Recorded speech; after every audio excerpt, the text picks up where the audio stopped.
Assalamualaikum warahmatullahi wabarakatuh. Nahnu min firqatul khamisah ana husniyati dinya wa asdiqai fani asfar fi hadzal yaum sanasralakum anil maudu an-nazariyatul irsyad wa ilajin nafsi. Jadi kami dari kelompok 5 akan menjelaskan kepada teman-teman semua tentang teori bimbingan konseling dan psikoterapi. Adapun yang menjadi rujukan buku yang menjadi rujukan kami di sini ialah buku yang berjudul Mabadi Irsyadin Nafsi. Hadza Haraitul Mafahim. Al-awal An-Nazaratul Sulukiyah, Crimworth, Terson, Hosford, and Joseph Philby. Asani An-Nazariyatul Tahliliyah, Freud and Tilmis. Asalis An-Nazariyatul Wujudiyah, Ar-Rabi An-Nazariyatul Ikhtiyariyah, wa al-khamis Nazaratul Islam ila Irsyad. Jadi di sini peta konsep yang menjadi pembahasan kami ada 5. Yang pertama itu tentang teori behaviors atau perilaku menurut Crimworth, Terson, Joseph Philby, and Hosford. Terusnya yang kedua itu kita membahas tentang teori analitik menurut Freud dan pendapat muridnya. Yang ketiga membahas tentang teori eksistensial. Keempat membahas tentang teori elektif. Dan yang kelima membahas tentang pandangan Islam terhadap bimbingan konseling. Isamir An-Nazariyatul Sulukiyah, Crimworth and Terson.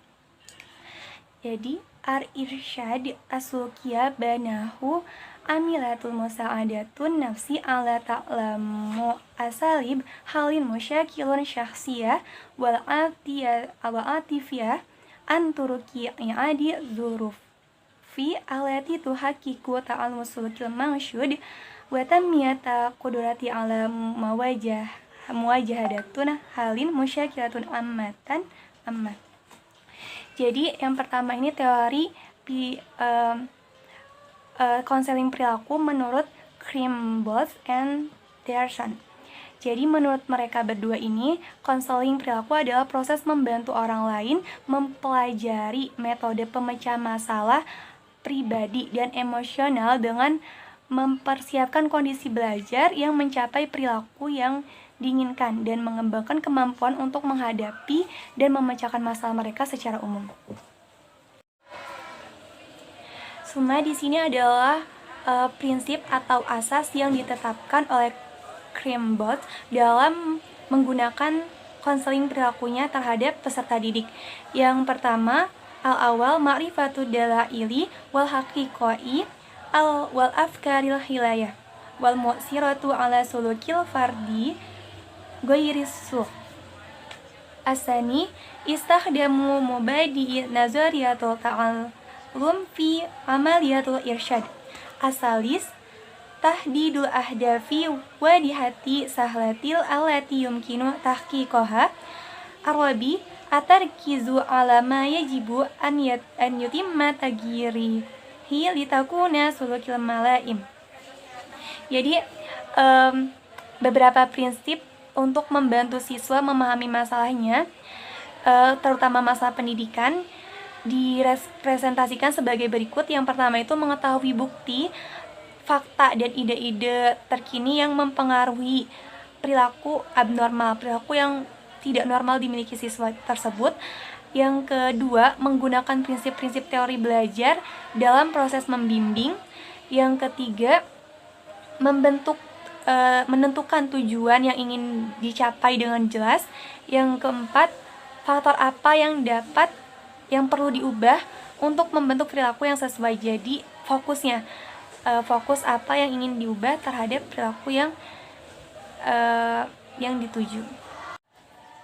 Walita haqiqah hazil asyas faqad ra'yal Crimworth mara'ati nuqati taliyah. Jadi untuk mencapai asas-asas yang tadi telah disebutkan atau prinsip itu, maka ada beberapa langkah yang dilakukan oleh konselor. Al-awal qiyamul mursyid biwad'i ahdafi margubi fiha ladal mastarsyid. Wasani an yastamira mursyid bi amali ma'al mustarsyid hatta yusilu ila ahdafihi. Al Salis, ma'rifatul mursyid litahdudi wal ahdafi alati yasbu ilaiha mustarsyid. Jadi yang pertama yang harus dilakukan itu konselor itu harus menetapkan tujuan yang diinginkan sama kliennya. Yang kedua itu bahwa konselor itu harus terus bekerja dengan mentor dengan kliennya itu untuk mencapai tujuannya. Jadi harus bekerja sama dengan kliennya. Yang ketiga itu konselor mengetahui batasan dan tujuan yang dicita-citakan oleh kliennya. Wa amma wadu'atashan al-irsyadu sulukiyah fi buni'a ala nahwi tali. Al-awal as-sulukil insaniyu maktasuba ang tariki ta'limu fahuwa qabilun litagir. Asani at-tagiratul muhadadatu fi bin ati alati tuhitu fil fard takunu amilatul musa'idi fi tadili suluki muhaddada. Asalis al-asas at-ta'lim ijtima'i wa tatsiruha ala mustashhid min khalali tagirat allati tatara ala sulukil mustashhid qadrija nitokil jalasati irsyadiyah. Arabi siyagatu asalib irsyadiyah adidatun limusa'adah mustarsyid ala hali muskilati. Jadi adapun tertion untuk membimbing konseling perilaku ini dalam beberapa item berikut. Yang pertama itu perilaku manusia diperoleh melalui pembelajaran dan dapat berubah. Yang kedua, perubahan khusus dalam lingkungan sekitar individu merupakan faktor yang menguntungkan dalam mengubah perilaku tertentu. Jadi dilihat dari faktor lingkungannya yang bisa mengubah perilaku seseorang itu. Yang ketiga, landasan pembelajaran sosial dan dampaknya bagi konselor melalui perubahan-perubahan yang terjadi pada perilaku klien di luar lingkup sesi konseling. Jadi pembelajaran sosial juga, lingkungan sosialnya juga nanti ada dampak tersendiri, dampaknya akan terasa di lingkungan sosial juga ketika perubahan itu. Terusnya yang keempat, merumuskan beberapa metode bimbingan untuk membantu klien memecahkan masalahnya. Jadi ini memang tugasnya seorang konselor untuk memecahkan masalah kliennya tersebut dengan mempelajari berbagai metode bimbingan konseling itu. Istamir haza an-nazaratul sulukiyah Hasford wa ya'taqid Hasford banil makhlukat basyariyah tuwaladu bi'aqali sofi lam yaktub alaihi syai' wa anna fardul yataqafa alu yatajawab ma'a bina'ah muhitati bihi biqadari ma tasmah bahul awamil warasiyah wa hakaza tuhaddidul syakhsiyah fardi wa sulukiyah wa sulukah wa huwa yara bana yatayyira suluk la yatimu ila an tariq iftiradi haulal halati dakhliyatil la sya'uriyah inda fardi bihazafi tahaqqaqi halati syu'uri wal idraki. Jadi sekarang ini adalah teori perilaku menurut Hasford.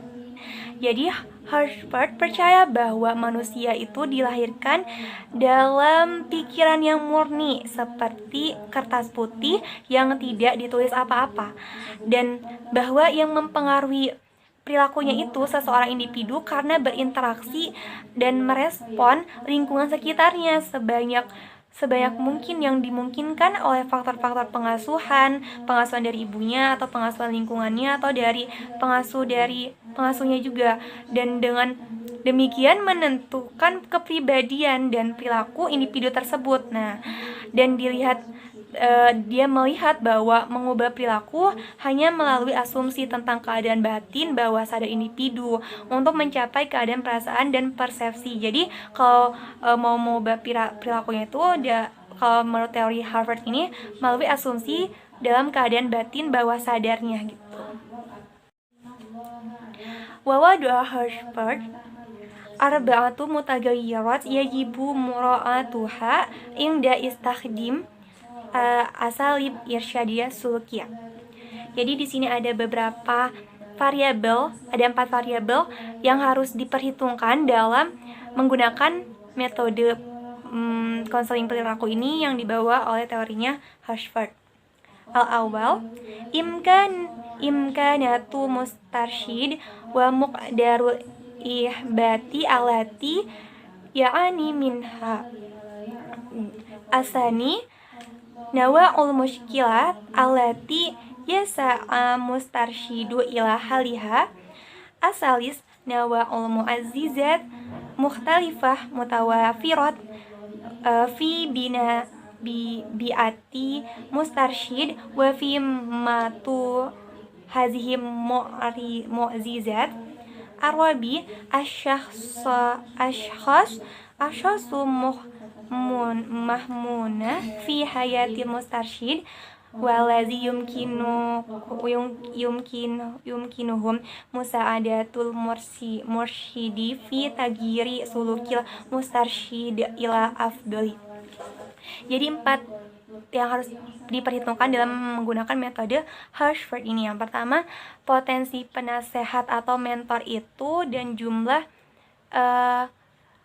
frustasi yang dideritanya. Jadi melihat potensi dan kekurangan atau frustasi atau depresi yang diderita oleh klien.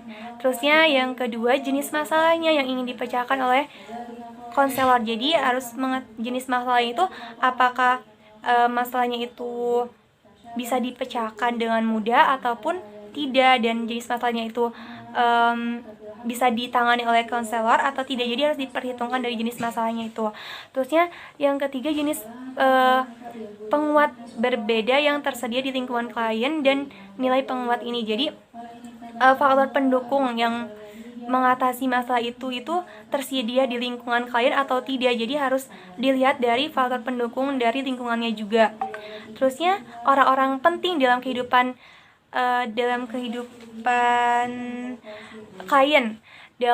klien yang dapat membantu mentor mengubah perilaku klien menjadi lebih baik. Jadi harus mengenal juga orang-orang penting, kayak misalnya ada ibunya yang bisa selalu mendukungnya, atau dari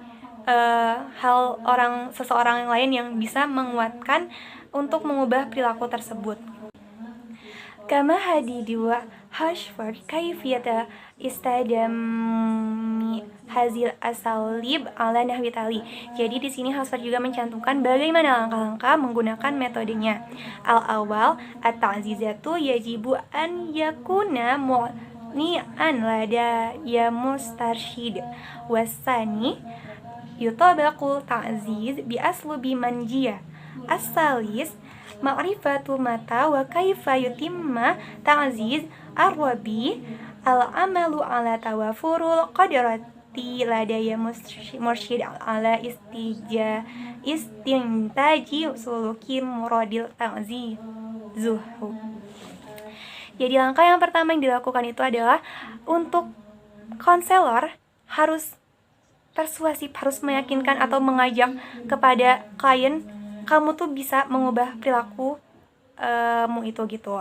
Yang kedua, diterapkan untuk konselor juga secara sistematis. Jadi bimbingan itu juga harus ada sistemnya, nggak cuma ngacak aja. Jadi harus misalnya menggunakan metode ini dulu, langkah-langkahnya seperti apa dulu yang harus diawali gitu. Yang ketiga ini mengetahui kapan dan bagaimana diperkuat lagi teori perilaku yang mau diubah lagi. Terusnya yang keempat, bekerja pada kesediaan kemampuan konselor untuk menyimpulkan perilaku yang ingin dirubahnya itu. Faqaddama Joseph Wilkie at-Tabibu Nafsi Tariqatul Ilaji Sulki Al-Kafatu Mutafaddala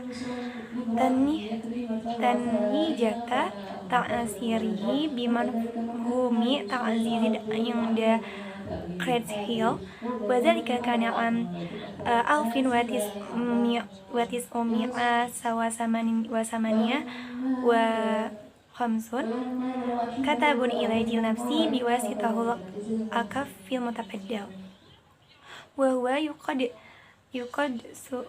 yuqsudu bil kaf mutabaddal ilgo'a aw id'afun istijabatan ghayra mustajibah bil istijabah hadidah margubah ayu munaqadatin lil ula wa ta'malu ala takhfifi atau tura ladil mustarsyid. Jadi teori yang keempat ini dibawakan oleh Joseph Wilkie. Jadi Joseph Wilkie mempresentasikan kepada adalah seorang psikiater metode dan mengenalkan tentang metodenya itu. Kalau diterjemahkan dalam bahasa Indonesia, al-kafatul mutabadalah ini adalah telapak tangan bersama. Namun yang lebih dikenal teorinya itu adalah desensitasi sistematis. Nah, ini merupakan teori ini berasal akibatnya yang terpengaruhi dari perhatian Craighill yang tentang konselor. Dan ini terjadi pada 1958 menurut buku yang ditulisnya yang berjudul tadi Al-Kaf Mutabaddala, yaitu teori desensitisasi atau sistematis, atau dalam bahasa Indonesianya itu telapak tangan bersama. Nah, intinya teknik desensitasi sistematis ini merupakan suatu cara yang digunakan untuk mengatasi kecemasan yang dialami oleh klien atau seorang individu dengan memberikan respon yang berbalik gitu, berlawanan, agar individu tidak fokus terhadap pikiran atau perasaan negatif yang mampu untuk menghambat individu dalam melakukan tindakan tertentu yang pada akhirnya menghambat perkembangan dalam dirinya dan perilakunya pula. Jadi itu yang terkenal dari teorinya Joseph Wilkie. Intinya adalah desensitasi sistematis. Asasul ilaji wal irsyad suluki Joseph Wilkie. Al-awal tashhidsu al-sani ma'rifatul istijabati mutanaqisatu wal istijabat qalaki lada mustarsyid. Al-salis at-tadribu salbi arabi ahimmiyatul alaqati irsyadiyah. Al-khamis dirasatu bina biati ijtimaiyah. As-sadis tahdidu ma'yara istijabatis sawiyah. Summa rubatul musiri bistijabati asoliyah. Jadi selanjutnya kita akan membahas tentang asas atau landasan teknik metode psikoterapinya dari Joseph Wilkie. Yang pertama itu diagnosa. Jadi yang pertama, seorang konselor itu harus mendiagnosa dulu permasalahan yang dirasakan oleh klien. Suma yang kedua, mengetahui respon kontradiktif terhadap respon kecemasan klien. Jadi pada tahap ini konselor itu mengidentifikasi, jadi harus tahu respon-respon yang berlawanan terhadap kecemasan yang dialami oleh klien tersebut. Terus yang ketiga itu pelatihan negatif. Jadi ini bisa diberikan perilaku negatif gitu. Seorang klien itu mempraktikkan perilaku negatifnya dia. Terusnya yang ketiga, selanjutnya keempat itu pentingnya hubungan indikatif, hubungan yang nyata antara konselor dengan kliennya. Jadi supaya lebih terbuka dan lebih menenangkan klien dan meyakinkan seorang klien itu bisa diajak rileks atau dikasih terapi dan lain sebagainya. Selanjutnya ada studi tentang lingkungan sosial. Jadi kita melihat dari lingkungan sosialnya juga, seperti dia bergaul dengan siapa saja, teman-temannya, lingkungan keluarganya, lingkungan masyarakat, dan sebagainya. Terusnya ada lagi tentukan tingkat respon standar. Jadi di sini setelah disimpulkan kasus tersebut, peneliti atau konselor ini menyusun setiap kasus yang menimbulkan kecemasan secara berurutan, mulai dari yang paling ringan hingga yang paling berat. Jadi responnya tuh kalau melihat menentukan responnya yang membuat dia cemas itu seperti apa gitu. Selanjutnya terakhir ini, kaitkan fasilitator dengan respon dasar atau kaitkan dengan stimulus gitu. Nanti stimulus baru jadi kebiasaan. Misalnya di sini tuh dijelaskan dalam buku ini, contohnya itu seperti metode saling farming itu kita misalnya mau memberhentikan perilaku kebiasaan merokok. Jadi stimulus baru itu ketika tidak merokok, mereka akan merasa cemas atau gelisah atau lain sebagainya, maka diganti itu pakai stimulus baru, yaitu dengan memberikan permen untuk memberhentikan kebiasaan merokok tersebut. Nah, itu langkah-langkah menggunakan metode yang dibawa teorinya Wilfi. Asamir fi al-bahas tsani, yaitu tentang an-nazariyatu tahliliyah, teori atau teori psikoanalisis. Wahia atalilul nafsi huwas wasilatu mu'ajalatil afradi busaili psychologia nafsi aksaru minha psikologia wa huwa far'u min aliman qaimin badatu wa min awaili muasisi hazil madhab sayan itu Sigmund Freud fi amma alfuwatis umia watis una wasalasun hatta alfuwatis umia wasita was khamsun. Awalu man mazail ash'uri fi aqlil bashari wa tasawwurun nazariyatil sulasiyati li syakhsiyah insaniyah al-ana wal ana a'la wal hawa. Jadi kita berlanjut ke pembahasan kedua tentang psikoanalisis yang dibawakan oleh Sigmund Freud di sini. Jadi psikoanalitik atau psikoanalisis ini adalah metode memperlakukan individu dalam psikologi dan merupakan dalam ilmu fisiologi organik dan merupakan cabang ilmu tersendiri. Jadi dalam psikologi itu ada namanya cabang ilmu yang namanya psikoanalisis. Nah, yang membawa teori ini yaitu pendirinya adalah Sigmund Freud pada tahun 1939 sampai 1956. Yang pertama membedakan teorinya itu yang dalam terkait itu ke pemikiran kita itu yang ketidaksadaran dalam berpikir manusia, dan mengkonseptualisasikan teori triparti tentang kepribadian manusia. Jadi kalau di pikiran kita nih ada namanya sadar, tidak sadar, dan alam bawah sadar. Dan teori triparti ini kepribadian manusia itu ada ego, id, ego, dan super ego. Nah, mengenai pikiran yang mempengaruhi psikologis manusia ini ada 3, yaitu kesadaran atau asyur, yaitu tentang kehidupan realitas yang kita alami itu dalam keadaan sadar. Misalnya kita makan dalam keadaan sadar, kita merasakan.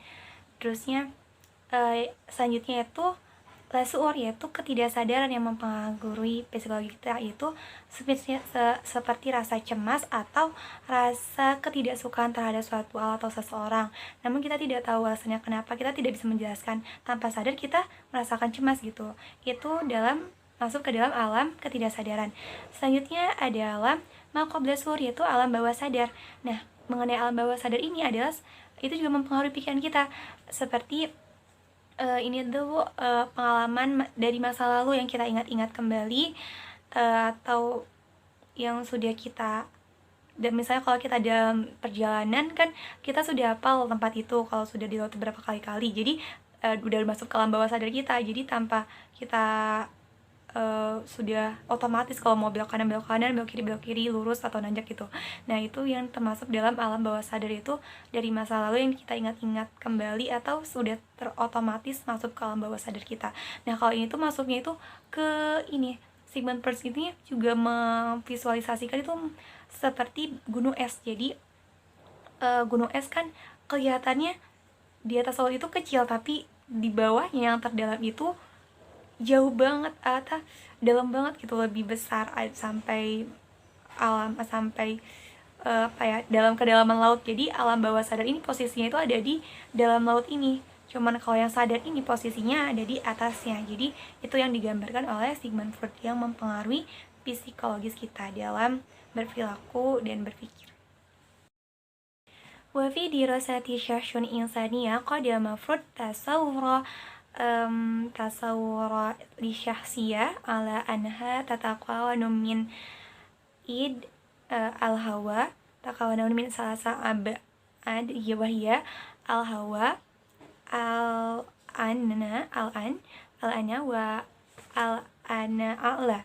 Jadi dalam kepribadian diri manusia ini, Freud membagi dalam 3 macam dalam diri manusia ini, dalam psikologinya. Yang pertama ada namanya id. Id ini atau al-hawa ini adalah berada di alam tidak sadar. Jadi segala sesuatu yang mendorong, dorongan yang bergejolak dalam diri manusia, seperti rasa ingin makan, agresivitas. Jadi kalau ini juga Freud juga membaginya tuh ada 2. Kalau yang mendorong manusia itu seperti agresivitas, yaitu rasa ingin menyerang seseorang, ingin melakukan serangan. Terusnya ada rasa seksualitas, yaitu rasa ingin kepuasan pribadi, kepuasan diri mereka sendiri, seperti mau makan atau yang lain sebagainya. Jadi ini yang mempengaruhi psikologis seseorang itu yang selalu mendorong. Terusnya ada lagi namanya al-ana, yaitu ego. Kalau ego ini berada di alam sadar yang menghadapi realita, fungsinya untuk mencegah, menengahi antara id, nanti ada namanya super ego. Jadi antara id sama super ego ini ditengahi sama ego ini. Jadi kan id itu mendorong terus, nanti super ego itu selalu menekan. Nah, adapun al-anwa a'la ini itu super ego. Jadi super ego ini berhubungan dengan norma, budaya, nilai, bisa keagamaan juga. Kayak misalnya gini. Jadi kalau di misalnya nih, kalau id itu ada kayak iblis gitu, kayak hawa nafsu kan, dorongan terus ya.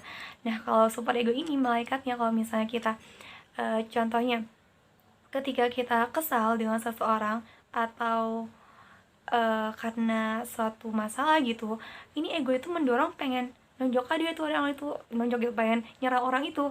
Tapi super ego bilang itu nggak boleh gitu, itu nggak baik, itu teman kamu sendiri, jangan diserang gitu.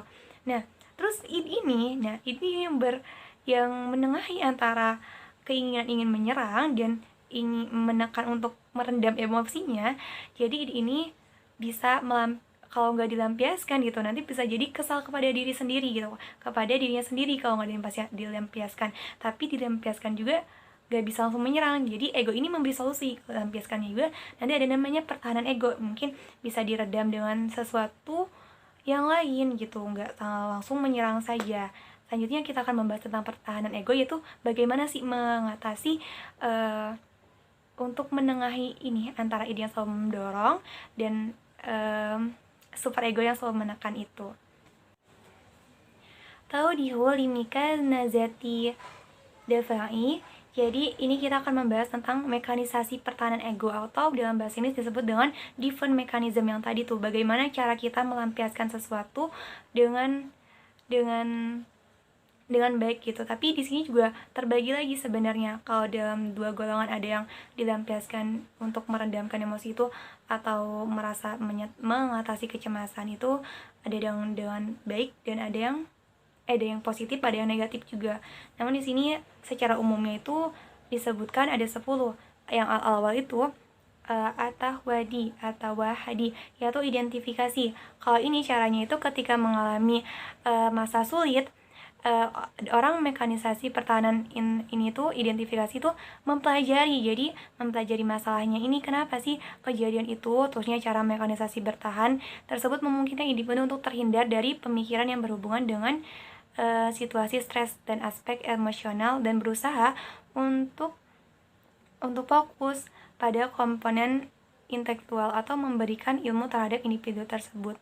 Jadi di sini tuh dipelajari kenapa bisa seperti itu. Jadi itu diidentifikasi. Seterusnya ada displacement atau istibalu wal izaha, yaitu pemindahan.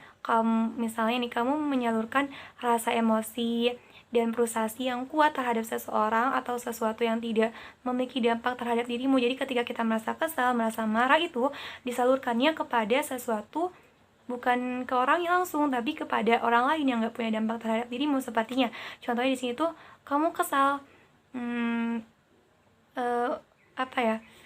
kesal mendapat nilai jelek gitu dari dosen atau dari siapa, tapi kamu melampiaskannya marah-marah kepada adik sendiri gitu, atau kepada orang tua. Jadi semua yang orang rumah dimarahin itu cara melampiaskan kekesalan berdasar itu yang namanya displacement atau pemindahan. Selanjutnya ada represi, atau di sini disebutnya al-kabatu.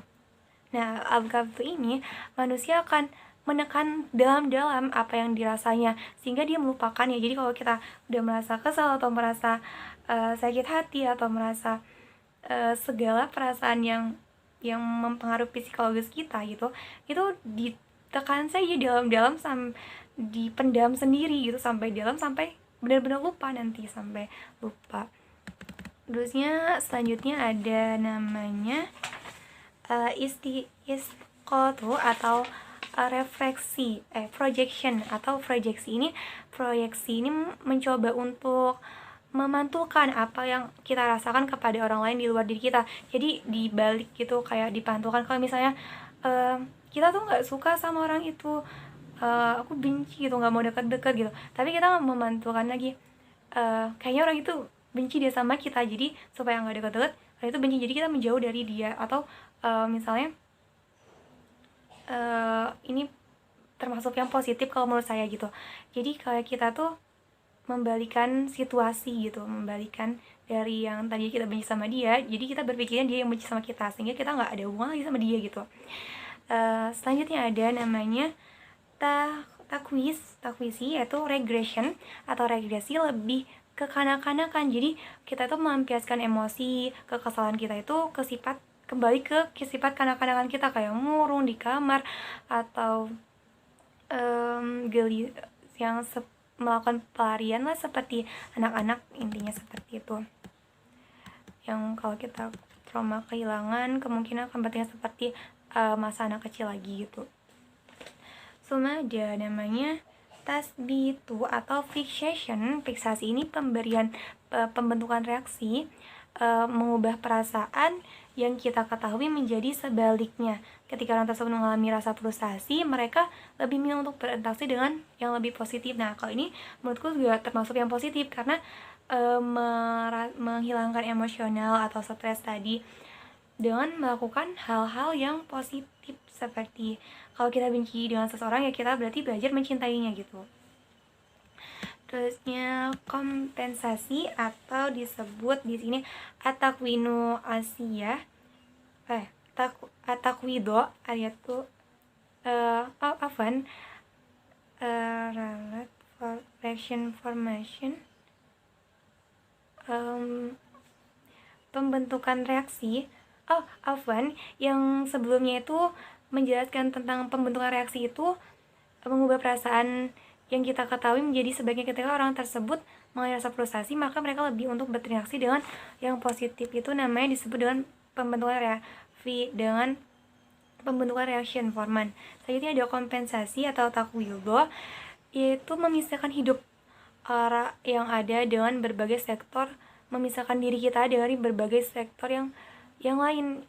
Contohnya gini sederhananya, ketika kamu mengalami masalah personal dalam hidup, kamu berusaha untuk menutupi tersebut dalam lingkungan kerja, sehingga kamu tidak perlu merasa gelisah dan tertekan ketika berada di lingkungan kerja. Jadi ya ini kompensasi kayak ditutupi juga, nggak disebar, ketika ada masalah di lingkungan kerja ya sebenarnya ada masalah, cuman menghindari masalah tersebut dari lingkungan kerja. Jadi kamu fokus ke pekerjaan kamu gitu. Suma tadbiru yaitu rationalization, yaitu ketika berusaha untuk menjelaskan perilaku yang tidak diinginkan dengan sebuah gagasan fakta yang kita buat sendiri. Dengan cara tersebut kita merasa lebih nyaman dengan pilihan yang telah diperbuat, walaupun secara sadar kita tahu bahwa tersebut tidak benar. Misalnya gini, kita nggak suka sama perilaku kita kayak overthinking atau insecurity gitu, yang kayak kita pengen rubah, jadi kita buat gagasan sendiri. Ngapain insecure kan? Mungkin kalau sepemahaman kayak saya, realization itu kayak kamu juga punya kok keunggulan, kamu juga bisa punya kelebihan gitu, kayak lebih bersyukur aja terhadap apa yang Allah telah berikan. Jadi buat gagasan sendiri untuk mengubah perilaku yang gak kita inginkan. Jadi ini contoh gagasan yang dibuat sendiri gitu. Terusnya ada namanya sublimasi. Sublimasi ini mengubah dorongan yang ada dalam diri kita kepada hal sosial, misalnya diubah dalam berkarya seni. Contohnya ketika kita merasa sedih, merasa sakit hati dan sebagainya, itu kita bisa nulis lagu, bisa buat seni, ataupun buat puisi, tulisan-tulisan yang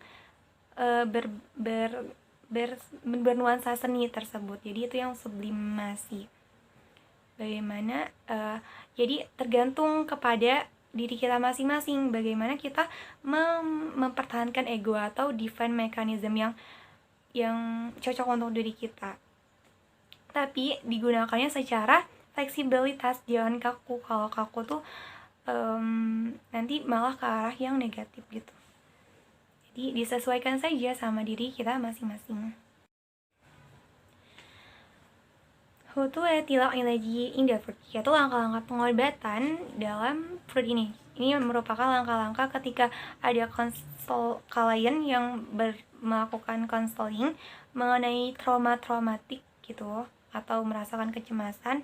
Ini langkah-langkahnya yang pertama itu al-amalu alat tumaninati marid watankiduhu psikotal bil nafsi. Jadi meyakinkan pasien atau klien untuk mengkonfirmasi beberapa kepercayaan dirinya. Jadi meyakinkan klien itu bisa merubah perilakunya, bisa menghilangkan rasa traumanya, atau bisa diubah pola pikirnya terhadap trauma tersebut. Wasani al-ilaju al-amalu ala tathiri nafsi minal mawadi makbutah. Jadi bekerja untuk memurnikan diri dari perasaan yang terpendam. Jadi hilangkan juga pikiran itu, hilangkan perasaan takut itu, perasaan sedih itu, perasaan cemas itu, murnikan lagi pikiran-pikiran yang baru dengan memasukkan pikiran-pikiran positif. Wasalis waqad yastahdamu ahyana tanwiyatul magnatisi wa tamarinu riyadiyah, misal yoga dan bagai rozalik. Jadi yang ketiga ini adalah terkadang menggunakan hipnotis dan latihan aerobik seperti yoga. Misalnya gini, dalam menghilangkan trauma atau fobia atau kecemasan juga kan ada yang menggunakan hipnotis ya, misalnya fobia rambutan tuh dihipnotis, nggak takut lagi rambutan, fobia atau trauma terhadap ondel-ondel juga bisa dihipnotis supaya nggak tahu lagi dengan ondel, atau melakukan latihan-latihan seperti relaksasi seperti latihan yoga, senam aerobik dan lain sebagainya. Ada terapi-terapi yang bisa mendukung mengubah perilaku tersebut atau menghilangkan rasa trauma tersebut. Suma at-tafsiru ma yanshifu inhu tada il huru, yaitu interpretasi atau penafsiran apa yang ditangkap oleh asosiasi bebas. Jadi penafsiran dalam mimpi juga bisa, atau asosiasi bebas tuh ya diceritakan saja sebebas-bebasnya gitu di penafsiran dalam. Jadi mimpinya itu bisa diceritakan dan nanti bisa ditafsirkan gitu. Summa bina'ul adati salimah au i'adatu ta'alim. Jadi membangun kembali kebiasaan yang sehat, kebiasaan belajar kembali. Jadi kayak ya ini membiasakan kebiasaan baru yang menyehatkan, yang positif, yang untuk menghilangi trauma-trauma tersebut. Jadi kalau misalnya kan ada orang trauma terhadap karena kecelakaan, misalnya orang tuh terusnya trauma sampai kedua orang tuanya meninggal dunia dan anaknya mengalami trauma, maka ketika itu dalam mengalami trauma itu pasti gak mau berhubungan dengan orang lain atau merasa takut, merasa distresi juga, maka di situ harus membangun kebiasaan baru seperti membangun hari baru kembali. Kita bisa bangkit dari trauma tersebut dengan bekerja atau melakukan kebiasaan baru seperti berolahraga atau melakukan hobi-hobi baru yang menyenangkan untuk menghilangi trauma tersebut gitu. Jadi kita akan membahas tentang kritikan atau pendapat dari murid-muridnya Freud ini tentang pemikirannya Freud. Ini lebih ke kritikan. Saya mengambil salah satunya itu dari Wilhelm Reich. Jadi kata Wilhelm Reich ini ya, takhazu Reich ma Freud amma alfumia wasania wasalasun fi munazaratil hadati haula wujudi gozizatil maut wa saruha fi sababu masyusiyati wa hiya inhiraf jinsiyun yatalazzazu fihi fardu fil ta'zibil alladhi yunziruhu bi syarikah wa qad istakhdamu Rich tahlilu syahsiyatu khawma khatwatun ali fi tahqiqi muhammadun ra'isiyatun wa hiya i'adatun ta'alim au tagyirul suluk au tahlil nafsi. Jadi menurut Rich ini pernah berdebat dengan Freud mengenai pada tahun 1932 ini mengenai sebuah naluri kematian yang dapat menyebabkan mekokisme, yaitu penyimpangan terhadap seksual di mana seseorang individu menikmati penyiksaan yang dilakukan oleh pasangannya. Nah, Rich ini menggunakan analisis karakter sebagai langkah pertama dalam mencapai tugas utama. Nah, jadi belajar kembali dan perubahan perilaku atau psikoanalisisnya. Jadi itu pendapat salah satu muridnya yang tidak setuju dengan teorinya Rich. Jadi lebih ke karakter. Kalau Rich kan ke yang kepribadian yang terdiri ego, id, ego, dan super ego tadi. Dan ada, ya itu mungkin cukup itu aja pembahasan dari saya. Surah Nazam ini untuk pembahasan selanjutnya akan dijelaskan oleh rekan saya Fani Asfar.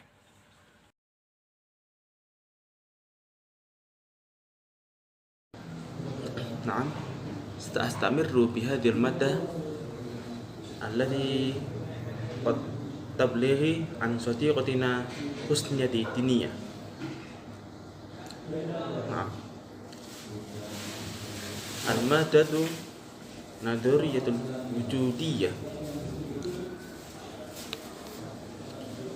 المذهب الوجودي خليط من الأهوة والفلسفة والطب النفسي وعلم النفس alladhi yadrusu sulukil insan wa masyairihi.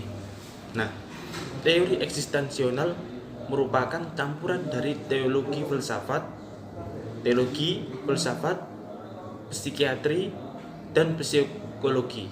Nah, yang mempelajari perilaku dan perasaan manusia. Nah, maksud yang dibahas terkait perasaan manusia di sini adalah bagaimana seorang individu atau seorang manusia tersebut memiliki kebebasan akan menentukan sesuatu yang dipilihnya.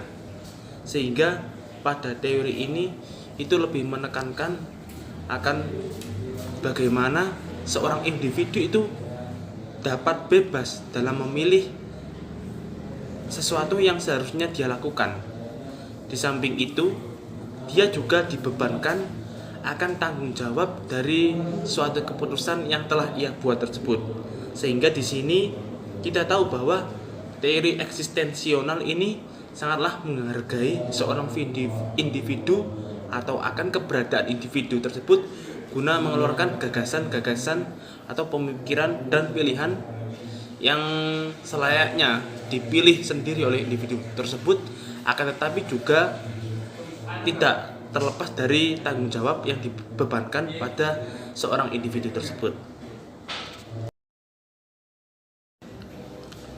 Asbabu dhuhuruhu Dhuharul madhabu al-wujudi fi Eropa ka istijabatil liduruf al-hurjati allati kana ya'ani minhal insan fil qarni tasi'a asyar wa tarji'u ma'anat al-insan fi qarni tasi'a asyar ila tatawwur al-mujtama' as-sana'i as-sari' fi Eropa wa dhuhurun nadami tafkir jadid.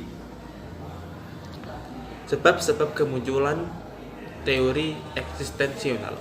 Nah, doktrin eksistensional ini muncul di Eropa sebagai respon terhadap kondisi kritis yang diderita manusia pada abad ke-19.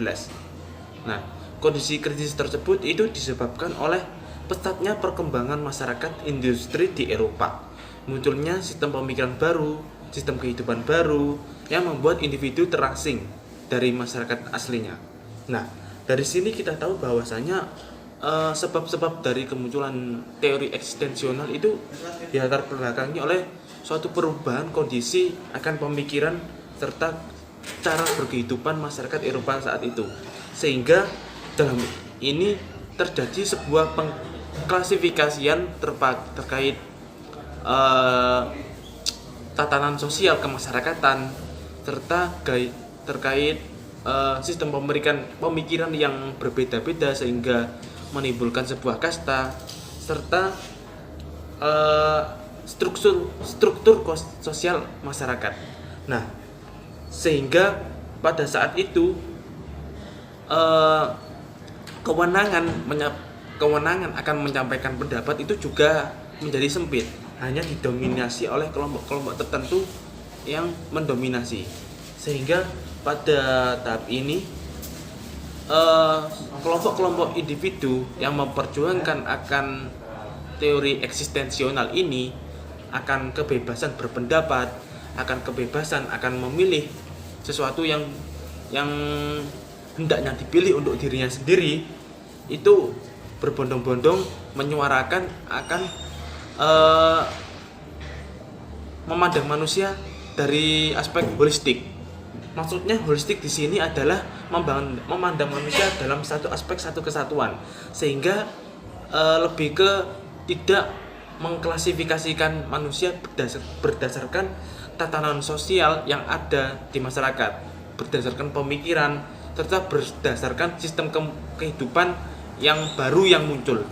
Nah, sehingga dengan adanya penyuaraan akan teori eksistensional ini diharapkan dapat mengembalikan cara hidup atau tatanan masyarakat yang sebelumnya ada, yaitu kebebasan akan penyampaian pendapat serta memilih sesuatu gagasan atau pilihan yang dipilih berdasarkan individu masing-masing.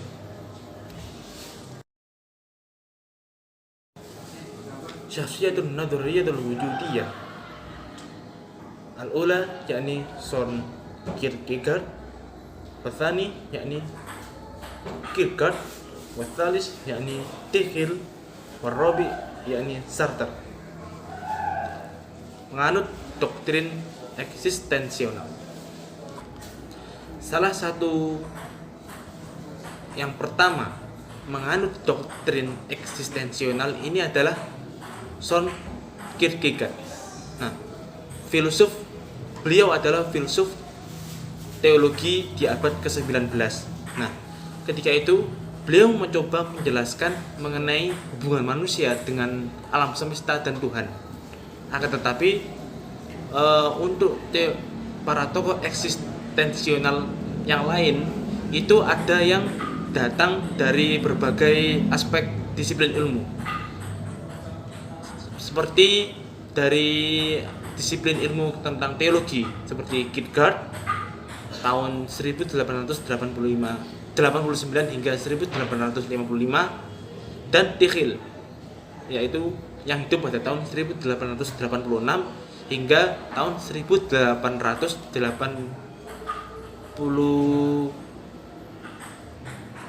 sekian.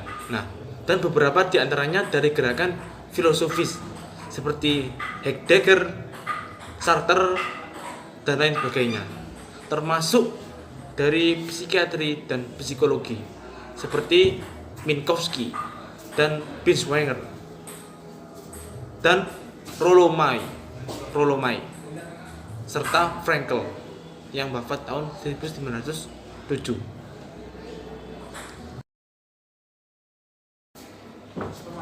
Al-wujudiyatul wa tabi'atul insan. Nadharul wujudiyah fi tabi'atul insan bihasbi B. Al-ula yakni kulul insani qadirun ala mas'ulin an a'malihi. Wa tsani yakni lidal insan al-qudratu ala badalil majhudun al-qalil li taghyiri tabi'atil kaunil wujudi. Wa tsalits yakni ala kulli fardin musa'adatul akhirin wa tafhamu masyairihim min ajalil muhafadati ala jinsil basyir. Wa rabi' yakni al-insanu yakhluqu tabi'atuhul khassah wa hadha huwa ikhtiyaruhu. Wa sadis yakni yajibu ayyu 'amila al-fardu ma'al akhirin li tahqiqil sa'adatihi fi hadhihi dunya. Wa sabi' yakni yastafidul insan min khibratil akhirin wa muqtarihatihim. Thamania yakni adabul musta'adatil akhirin bil qisfati alaihim wa muhawalatil ifadatihim fi qadril mustata'i. Eksistensialisme dan sifat manusia. Pandangan eksistensial tentang sifat manusia menurut Beck. Yang pertama yaitu setiap orang yang cakap bertanggung jawab atas perbuatannya. Sebagaimana yang saya ungkapkan tadi terkait definisi mengenai teori eksistensional, di mana setiap orang itu berhak memilih akan gagasan atau ideologi yang patut atau yang cocok berdasarkan dirinya sendiri. Di samping itu, seseorang tersebut juga harus bertanggung jawab atas pilihan yang telah dia pilih tersebut. Wasani yakni manusia memiliki kemampuan untuk melakukan upaya kecil untuk mengubah sifat alam semesta yang ada ini, dan bahwa ia dapat meramalkan apa yang akan membuat hidupnya itu lebih bahagia dengan menghadapi fakta. Nah, maksudnya di sini dengan apa yang sudah dipilih oleh seorang individu tersebut, maka dia sebelumnya juga akan mempertimbangkan apakah sesuatu yang dipilih ini sudah cocok akan berdasarkan apa yang ada pada dirinya, sehingga dengan apa yang dia pilih itu dia merasa puas, sehingga untuk menjalani pilihannya tersebut dia akan mudah atau ringan, sehingga akan menjalannya dengan rasa yang penuh keikhlasan, sehingga hal itu akan berimbas pada mulusnya jalan yang telah dia pilih, sehingga dalam menghadapi fakta-fakta atau sesuatu rintangan yang mungkin terjadi, maka dia akan merasa enjoy saja. Karena apa? Karena hal itu sudah menjadi pilihannya sendiri, seperti itu. Wasalis, yakni setiap orang harus membantu orang lain dan memahami perasaan mereka untuk melestarikan umat manusia. Nah, meskipun paham eksistensional ini lebih kepada memandang manusia akan kebebasan yang telah ia pilih, akan tetapi juga harus siap untuk membantu dan memahami perasaan-perasaan orang lain, sehingga dengan ini meskipun kita inginkan pendapat yang ini akan tetapi berbeda dengan pendapat dari khalayak, maka juga sepatutnya kita itu menghormati akan hal itu, sehingga antara satu individu dengan individu lain, satu kelompok dengan kelompok lain, satu individu dengan kelompok, ataupun satu kelompok dengan individu, itu akan timbul rasa saling memahami antara kedua belah pihak, sehingga akan menciptakan sebuah tatanan masyarakat yang harmonis, sehingga kebebasan atau perasaan yang akan diungkapkan oleh setiap pihak itu menjadi lestari. Dalam artian setiap orang itu bisa menyampaikan apa yang menjadi unek-uneknya tanpa adanya tekanan dari kelompok lain, seperti itu. Yang kelima adalah seseorang harus berlaku kepada orang lain sebagaimana mereka seharusnya memperlakukannya.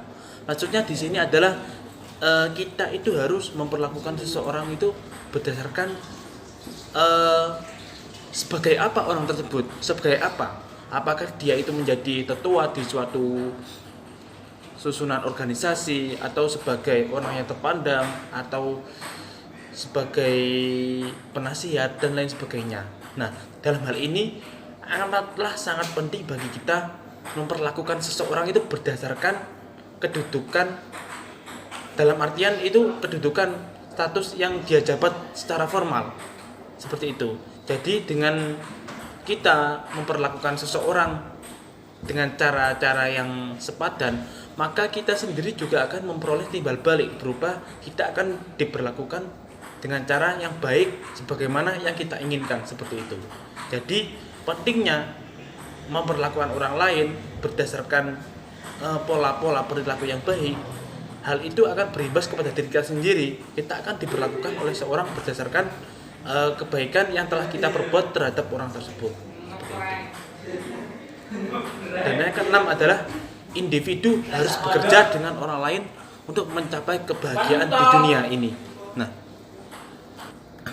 pada tahap ini pentingnya kita akan menjalin kerjasama dengan orang lain, sehingga dengan kita menjalin suatu kerjasama atau MOU, kita akan mencapai sesuatu yang hendak kita capai, sesuatu yang kita rencanakan sebelumnya, yang kita targetkan itu tercapai pada masa sekian. Nah, dengan kita menjalin sebuah relasi yang baik dengan orang lain, maka dengan cara itulah kita dapat memuluskan langkah kita untuk mencapai sesuatu tujuan yang seharusnya kita gapai, atau sesuatu yang kita cita-citakan dari awal. Yang ketujuh adalah orang mendapatkan manfaat dari pengalaman dan saran orang lain. Nah, di sini kita tahu pentingnya akan saling berkoordinasi, saling curhat, saling mengevaluasi antara satu pengalaman yang dimiliki orang lain dengan pengalaman yang kita miliki. Nah, dengan cara itulah kita akan memperoleh sesuatu yang baru, yang sekiranya belum kita jumpai selama kita hidup, akan tetapi kita memperoleh suatu ilmu yang awalnya belum kita jumpai, terus kita jumpai melalui saran atau pengalaman orang lain. Nah, sehingga dengan adanya relasi, saling berkomunikasi, saling sharing, maka kita akan lebih tahu mana yang seharusnya kita pilih, mana yang seharusnya kita lakukan, sehingga dengan kita sudah memutuskan berdasarkan pengalaman-pengalaman atau saran-saran yang ada dari berbagai kalangan yang sudah kita ajak diskusi, kita ajak ngobrol, maka dengan cara itu kita bisa mematenkan sesuatu yang seharusnya kita pilih, sehingga kita akan memperoleh suatu keuntungan yang besar berupa kemulusan atau kemudahan jalan yang kita capai atau jalan yang kita tempuh terkait sesuatu yang sebelumnya sudah kita pilih. Yang kedelapan adalah tidak menyinggung perasaan orang lain atau bersikap kejam terhadap mereka. Nah, itu bisa jadi dengan berbagai cara, seperti mengekang kebebasan berpendapat atau mengutarakan gagasan dari mereka, atau mengekang perilaku yang seharusnya orang lain lakukan. Nah, itu adalah bentuk-bentuk dari bersikap kejam atau menyinggung dari perasaan orang lain. Karena apa? Pada teori eksistensional ini kita itu diajarkan secara bebas akan menghormati kebebasan berpikir dari orang lain.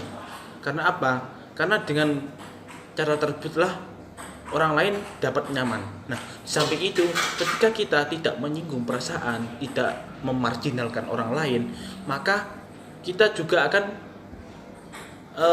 diberi kebebasan juga oleh orang tersebut. Seperti itu. Jadi akan timbul sebuah timbal balik antara kita dengan orang yang kita perlakukan tersebut. Nah, di samping itu perlu kita ketahui bahwasanya kita di sini itu, kita hidup di dunia itu saling bekerjasama, dalam artian kita itu tidak dapat berhidup sendiri tanpa adanya orang lain, sehingga maka dari itu pentingnya kita untuk tidak menyinggung atau bersifat yang tidak enak terhadap orang lain. Karena apa? Demi kenyamanan berkehidupan antara suatu masyarakat, agar terjalin suatu tatanan masyarakat yang tentram bagi semua aspek individu serta aspek semua golongan.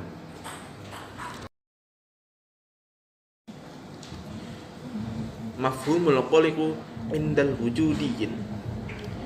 I'tibarul wujudiyin al-qaliqu wasy'ur bidzambi sababun la wujudul fard wa yamurrul fardun bi khabratil qaliqun indama yuhawilu ay haqiqah dzatahu wa qudratuhu. Konsep kecemasan pada teori eksistensionalis. Nah, eksistensionalis ini menganggap kecemasan dan rasa bersalah sebagai alasan ketidakberdayaan seorang individu. Nah, individu ketika itu mengalami kecemasan ketika dia mencoba untuk mencapai dirinya sendiri dan kemampuannya. Akan tetapi seorang individu tersebut itu belum mampu atau belum cakap dalam menggapai suatu kemampuan atau cita-cita atau sesuatu yang diinginkan, yang mana dia itu gagal dalam menggapai apa yang diinginkan tersebut.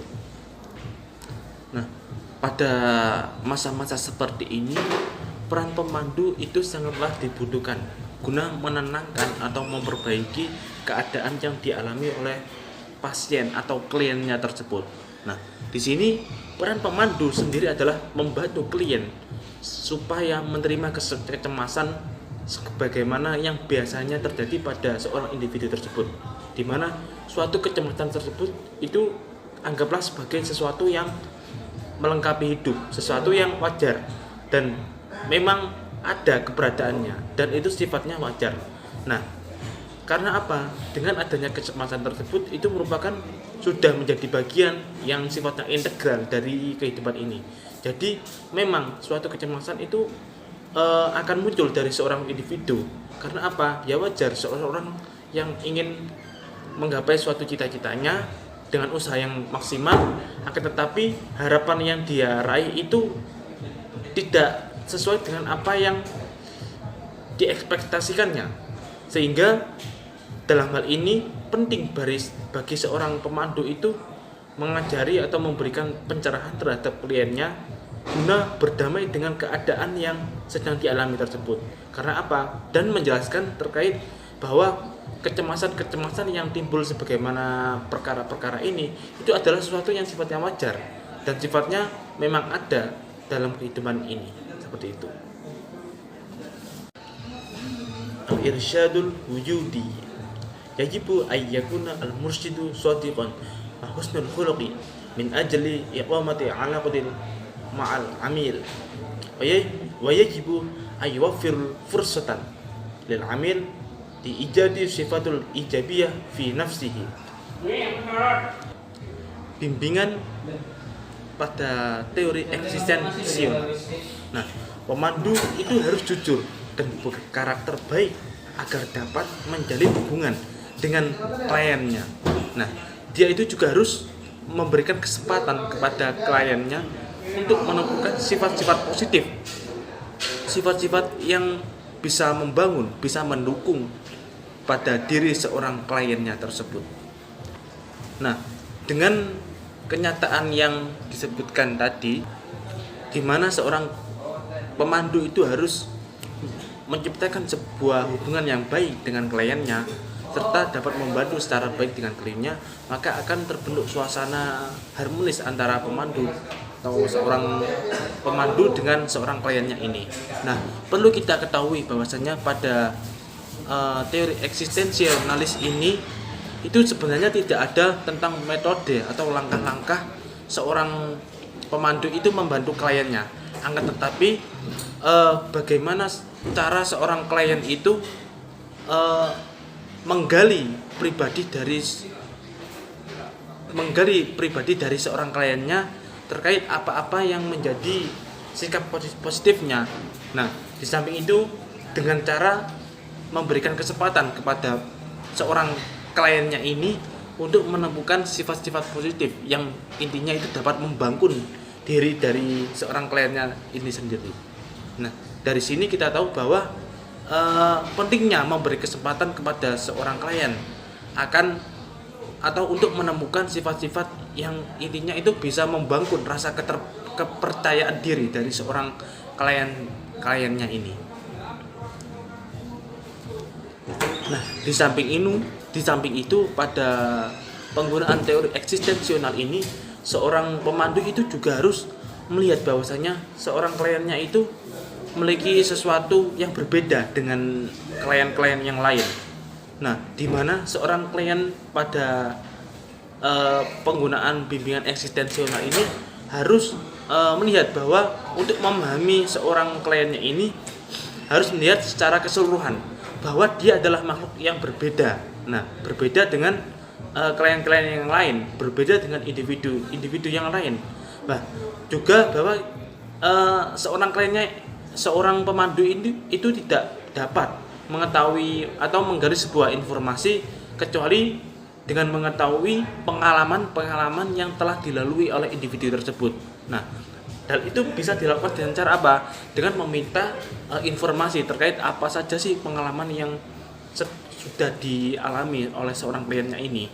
Nah, di mana dengan hasil informasinya tersebut, maka dari sini seorang pemandu, seorang konselor akan dapat merumuskan jalan-jalan alternatif guna menyelesaikan suatu permasalahan yang dialami oleh kliennya tersebut.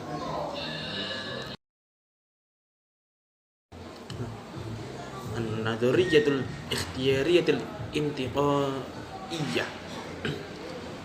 Ibtakara Fredrik Thoren wa Lawrence Barmer hadhihi an-nadhariyah fi 'amin sanata alf wa tis'umi'ah wa tis'un wa sittuna. Hadha an-nahji an-nadhariyyul huwa damjun kullu nadhariyatil irsyadi ala asasil masyakil allati yuwajihuha al-amil. Al-ghurb min istikhdamihi hadhihi an-nadhariyah yakni al-istibdalul suluk al-infi'ali bi suluki jadidin ya'tamidu ala istikhdamil a'lal al-masadirul aqliyah yakni al-mazidu min sulukil bina'i wa yatatallabul ittiba'ul irsyadil ikhtiyari maharatul fa'iqtu ladil mursyid. Teori eklektif. Nah, teori ini dipelopori oleh Frederick Thorne dan Laurence Barber pada tahun 1969. Nah, pada pendekatan teori ini adalah dengan cara mengintegrasikan masing-masing pendekatan berdasarkan permasalahan yang dihadapi oleh seorang klien.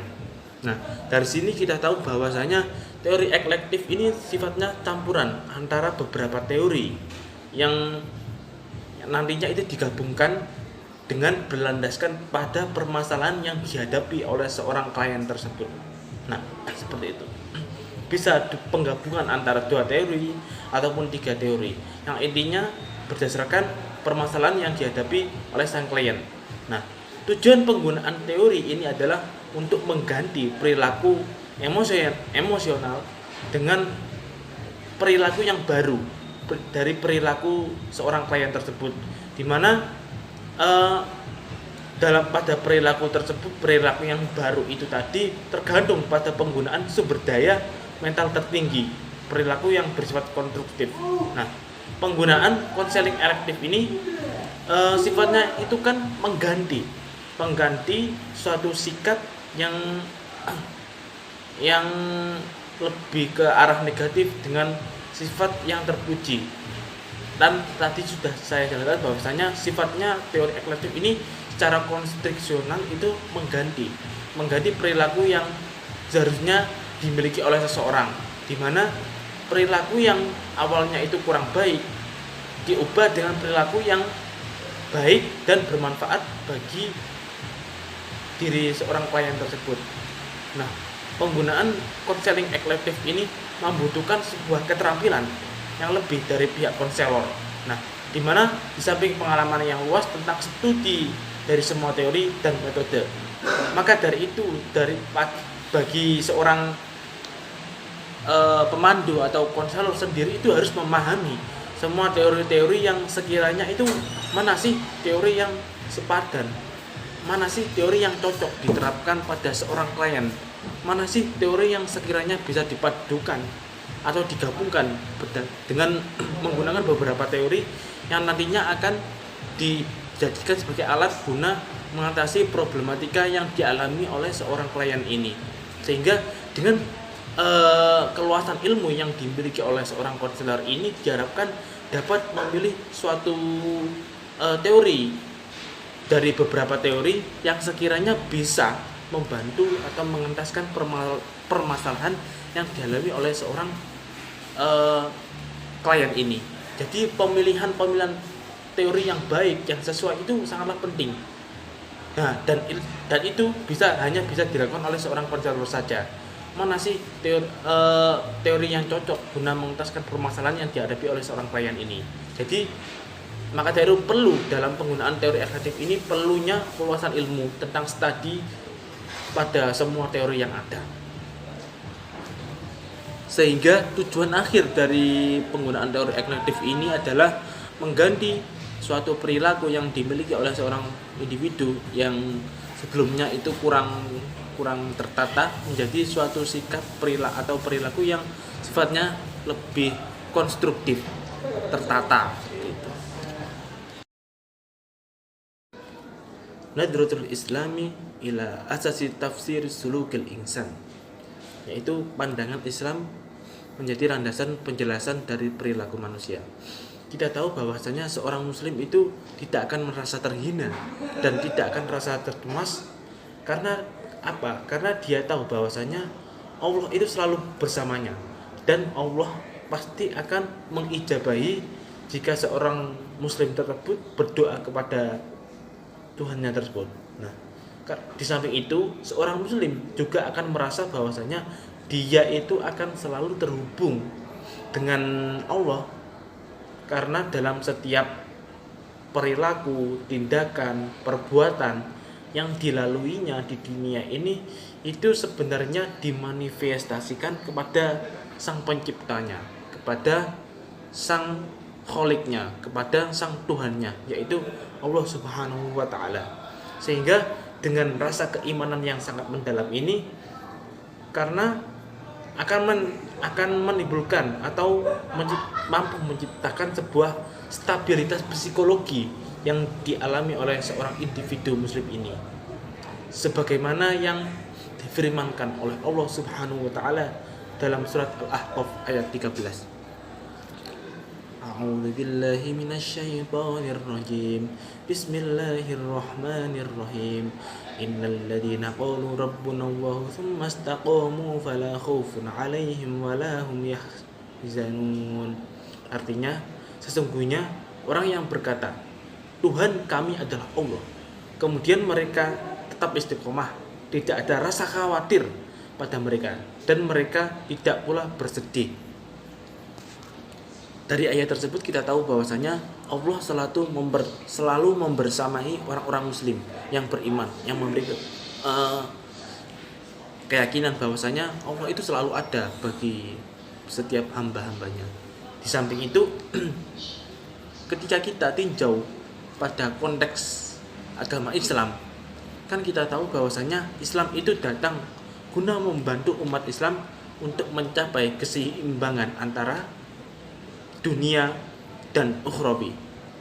Nah, dengan cara tersebutlah cara-cara yang bisa dicapai oleh seorang muslim guna memperoleh kebahagiaan yang sifatnya individu maupun kelompok itu bisa ditempuh dengan beberapa cara, di mana cara-cara tersebut itu dapat dimanifestasikan guna memperoleh kebahagiaan yang secara menyeluruh, di mana suatu kebahagiaan tersebut itu bisa diraih dengan cara bagaimana berikut ini. Al-ula yakni mabda'ul akhdhu wal ata', wa tsani yakni mabda'u nazzu adil khair wa syarri, wa tsalis yakni khalaqallahu al-insan min jasadi wa ruhin, wal rabi' yakni mabda'ul amal lil hayatid dunya wal akhirah. Yang pertama adalah prinsip memberi dan menerima. Pada dasarnya saling memberi dan menerima sesuatu yang diberikan oleh saudaranya atau sesama muslim adalah modal utama bagaimana seorang kelompok atau individu itu menjalin sebuah komunitas di antara orang-orang terdekatnya. Nah, dari situlah dengan cara saling memberi dan menerima akan dapat menjalin sebuah relasi yang baik antara satu individu dengan individu lain, sehingga terwujudnya kehidupan yang layak. Nah, dari sini kalau kita implementasikan dalam hal teori-teori yang ada, yang berdasarkan teori-teori psikologi lagi, itu kan pasti ada hubungan antara seorang konselor dengan seorang klien. Nah, ada proses pemberian dan penerimaan, pemberian saran dan penerimaan saran. Nah, di sini dengan adanya hal-hal seperti itu, maka akan dapat menjadi sebuah kehidupan yang layak, kehidupan yang aman dan tentram bagi semua umat, seperti itu. Nah, dari sini kita tahu bahwa Islam datang itu pada dasarnya adalah untuk mengembangkan sifat-sifat baik yang ada pada diri seorang individu. Nah, hal ini sesuai dengan asas kedua, yaitu asas kecenderungan pada kebaikan dan keburukan, sebagaimana yang dilandasi oleh surat Asy-Syams ayat 8. A'udzubillahi minasyaitonirrajim. Bismillahirrahmanirrahim. Fa'alhamaha fujuraha wa taqwaha. Lalu dia mengilhamkan kepadanya jalan kejahatan dan ketakwaan. Nah, dari sini kita tahu bahwasanya jika ada suatu sikap yang buruk yang melekat pada diri seorang manusia, itu hendaklah disingkirkan. Nah, di samping itu, agama Islam itu dalam hal ini juga menyajikan cara-cara membesarkan individu, membantu untuk memperoleh kualitas yang baik yang dapat memunculkan kecenderungan yang baik pada diri seorang individu tersebut. Nah, hal itu bisa saja dilakukan dengan cara mengajarkan Al-Quran, hadis, berita, dan kisah orang-orang salafus sholihin.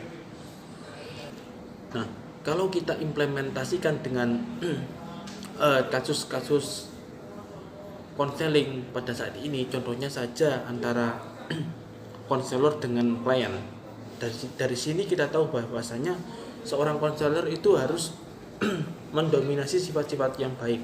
Nah, sifat-sifat yang baik itu dapat ditempuh dengan cara bersifat lunak atau memberikan suatu bimbingan yang lunak kepada para klien-kliennya. Contohnya saja Imam Ghazali mencontohkan sifat lunak ini dilakukan oleh seorang pendidik dengan muridnya. Nah, seorang pendidik itu kan harusnya bersifat lunak dalam hal memberikan nasihat serta teguran kepada para muridnya, agar ia di samping itu juga seorang pendidik ini dilarang untuk mencaci peserta didiknya, menggunakan kata-kata yang buruk, serta jika ada perilaku dari peserta didik ini yang sekiranya menyalahi adab, maka tunjukkanlah pada suatu perkara-perkara yang sifatnya itu dapat mendamaikan hati seorang peserta didik tersebut. Jadi nggak harus langsung negur, akan tetapi bisa dilakukan dengan cara atau metode pendekatan yang sekiranya dapat melunakkan hati seorang peserta didik tersebut. Seperti itu. Nah, yang ketiga adalah terkait jasad dan ruh. Nah, Allah Subhanahu wa taala menciptakan manusia itu terdiri dari jasad dan ruh, di mana kedua komponen tersebut ini haruslah saling berterkaitan antara keduanya, sehingga akan menciptakan sebuah hubungan harmonis antara kedua hal ini yang akan berdampak positif pada diri seorang individu.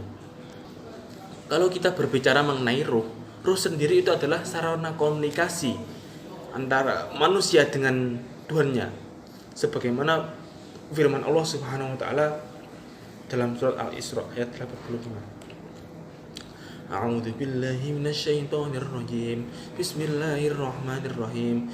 Ma yas'alunaka 'anir ruh qul ruhu min amri rabbi wa ma utitum minal ilmi illa qalila. Artinya, mereka bertanya kepadamu Nabi Muhammad tentang ruh. Katakanlah, ruh itu termasuk urusan Tuhanku, sedangkan kamu tidak diberi pengetahuan kecuali hanya sedikit. Nah, dari sini kita tahu bahwasanya ruh itu adalah suatu komponen yang sifatnya gaib, yang bisa kita rasakan, akan tetapi kita tidak tahu akan keberadaan atau segala hal terkait seluk-beluk tentang ruh, kecuali hanya diketahui oleh Allah Subhanahu wa taala. Adapun kalau kita berbicara mengenai akal sendiri itu adalah alat yang bisa digunakan oleh seorang individu guna memilih atau yang digunakan untuk berpendapat, yang mana nantinya akan ditindaklanjuti dengan pengimplementasian dari pendapat yang telah dipilih oleh seorang individu tersebut. Nah, dengan akal ini pula lah sesuatu yang paling mendominasi pada diri seorang manusia, di mana dengan akal manusia itu dapat membedakan sesuatu hal yang baik dan yang buruk, mana pilihan yang tepat pada dirinya dan sebagainya. Dari sini kita ketahui bahwasanya Islam sendiri itu menandaskan akan keseimbangan antara integrasi antara aspek jiwa manusia dengan jiwa fisik manusia.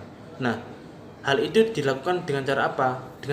Bisa dilakukan dengan cara mendidik hati nurani, dengan cara bimbingan psikologi yang dapat dilakukan oleh seorang pendidik kepada peserta didik atau seorang konselor dengan kliennya dan sebagainya. Di mana tujuan akhir dari pengintegrasian antara aspek-aspek yang ada pada jiwa manusia ini mulai akal dan ruh tadi itu biar saling berkoordinasi menjadi suatu kesatuan yang saling berintegrasi, sehingga dari sini individu itu juga sekiranya dapat mengerem atau istilahnya itu membatasi sifat-sifat buruk yang sekiranya bisa muncul dari seorang individu tersebut. Nah, prinsip yang keempat adalah prinsip beramal untuk kehidupan dunia dan akhirat. Nah, seorang muslim itu yakin bahwasanya dia itu orang yang beriman itu selalu terhubung dengan Tuhannya dalam hal tindak lakunya, ucapannya, dan dia melihat bahwasanya amal yang dilakukan di dunia ini, pekerjaan yang dilakukan ia di dunia ini itu pada hakikatnya itu terhubung dengan amalnya nanti di akhirat.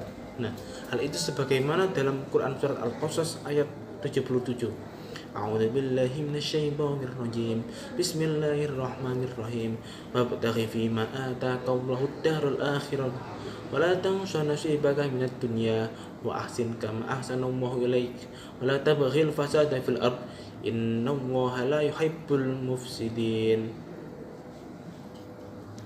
Nah, dari ayat tersebut kita tahu bahwasanya Allah menyuruh kita untuk mencari anugerah yang sekiranya anugerah tersebut dapat kita tuai di akhirat. Nah, di mana anugerah tersebut itu atau upaya-upaya tersebut itu kita tempuh atau bisa kita raih di dunia dengan cara apa? Dengan cara melakukan amal-amal yang baik sehingga eh, amal-amal yang baik tersebut dapat kita manifestasikan untuk kehidupan selanjutnya di akhirat.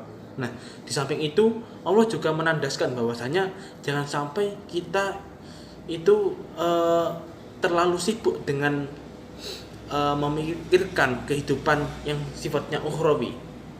Akan tetapi Allah itu juga mengingatkan agar juga berbuat kebaikan atau merasa bahagia di hidup di dunia ini. Jadi Allah itu juga menandakan bahwasanya ya kita ini hidup di dunia, kita nikmati akan tetapi jangan sampai lalai. Intinya seperti itu dalam ayat ini dijelaskan. Nah, dari situlah ayat ini mengindikasikan bahwa Allah itu menegaskan agar manusia itu menyeimbangkan kehidupan duniawi dan ukhrawi. Seperti itu. Oke, na'am. Mungkin hada minni aktafi bihadzal kalam. Astaghfirukum ala kulli khita'in wa nisyan wa syukran ala husni ihtimamikum. Wassalamualaikum warahmatullahi wabarakatuh.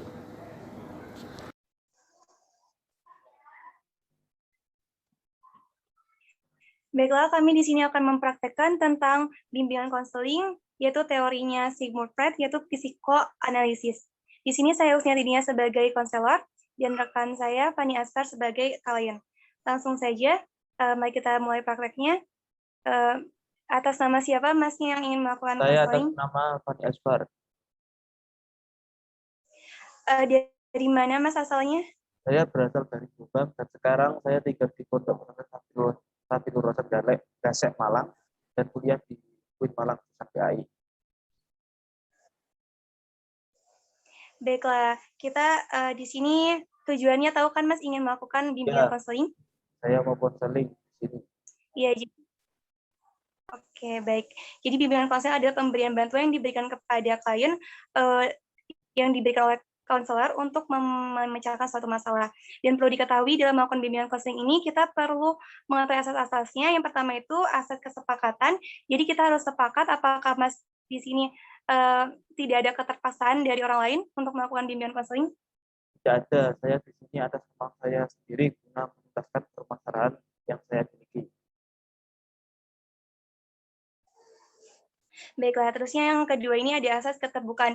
Jadi nanti Mas Fani ceritakan semua yang dialami traumanya dan dampak-dampaknya pada diri Mas Fani. Terusnya yang ketiga ini ada asas kerahasiaan. Jadi insya Allah dalam melakukan bimbingan konseling ini semua rahasia dari Mas Fani bisa terjaga. Langsung saja ke inti permasalahannya. Jadi apa yang dirasakan oleh Mas Fani ingin melakukan bimbingan konseling ini? Sebenarnya di sini saya mengalami sebuah trauma yang apa ya, yang tidak umum. Di mana trauma yang saya miliki saya takut terhadap hewan yang namanya naga. Hal itu sangat berpengaruh dalam kehidupan saya. Contohnya juga pas di kamar mandi, kan di kamar mandi itu lembab sehingga hewan-hewan yang namanya katak itu bisa sekali menyukai tempat-tempat seperti itu. Nah, hal itu ketika saya mau ke kamar mandi, ya sering saya jumpai ya kejadian seperti itu. Saya menjumpai katak, terus kemudian saya panik mencari tempat lain. Sehingga hal ini sangat berdampak buruk ketika mungkin suatu saat saya hanya menjumpai satu kamar mandi yang ada kamar mandi tersebut, sehingga saya tidak ada pilihan lain selain menahan buang air yang hendaknya saya keluarkan. Itu permasalahan yang saya alami. Saya trauma. Kan Oke, jadi dulunya itu waktu saya kecil itu ya kan bisa diceritakan lagi. saya ya kan namanya anak kecil sering bermain-main dengan anak lainnya. Itu saya bermain-main dengan kakak, terus saya itu jadi kecengi kakak, dikencingi sama kakak. Terus ya secara otomatis saya lempar kata itu. Dan sampai saat ini hal tersebut itu menjadi sebuah trauma, di mana saya itu merasa geli ketika kakak dan saya ingin menjauh. Dan kalaupun ketika saya melihat kakak secara tiba-tiba, itu biasanya saya itu langsung panik. Terus aja Pak. Allah. Oke, baiklah. Jadi di sini Mas Fani punya trauma terhadap katak dan rasa traumanya itu ketika melihat katak atau yang lembab-lembab itu Mas Fani merasa jijik dan menghindari dari tempat yang berada katak itu. Ya. Disebabkan masa kecilnya pernah menangkap katak lalu dikencingi sama katak. Baiklah, di sini saya bisa menangkap permasalahannya. Jadi ada beberapa solusi yang dapat saya berikan kepada Mas Fani. Yang pertama, ubah pola pikir Mas Fani. Jadi ketika Mas Fani punya keinginan kuat buat mengatasi trauma tersebut, jadi Mas Fani harus melawan rasa takut itu untuk bahwa katak itu adalah hewan yang kecil, sedangkan kita manusia besar punya lebih banyak kekuasaan. Jadi ketika ada katak kita bisa menghindari, jangan menghindari, tapi bisa mengusirnya dengan benda-benda yang di sekitar kita gitu. Terusnya yang kedua ini bisa teknik membayangkan atau imaginal. Jadi Mas Fani bayangkan bahwa katak itu bukan hewan yang menjijikan, dan juga bisa dan dia kan tadi awalnya kan Mas Fani itu karena merasa terancam, jadi katak itu bisa mengencingi Mas Fani waktu dulu. Jadi sekarang dari pelajaran itu Mas Fani harus mempelajari kalau ada katak jangan langsung diketangkep gitu, supaya katak itu nggak merasa terancam.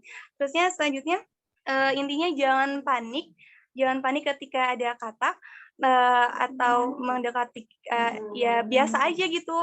Kalau ada katak ya latih pola pikir kita buat biasa, karena orang aja bisa kok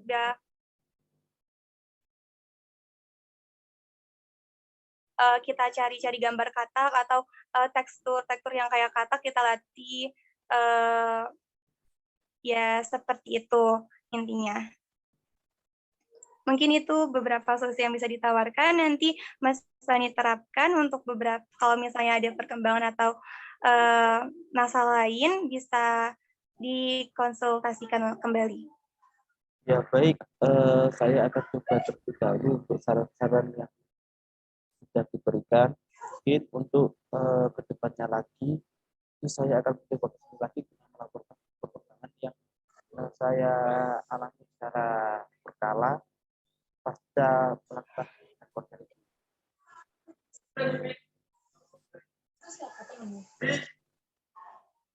Oke, baiklah.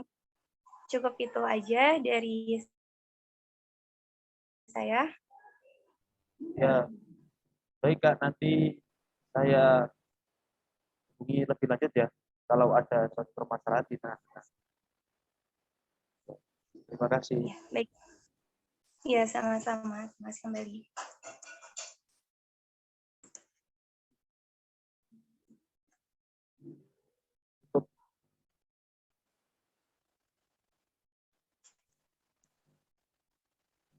Oke, mungkin sekian praktek konseling dari kelompok kami, dari kelompok 5.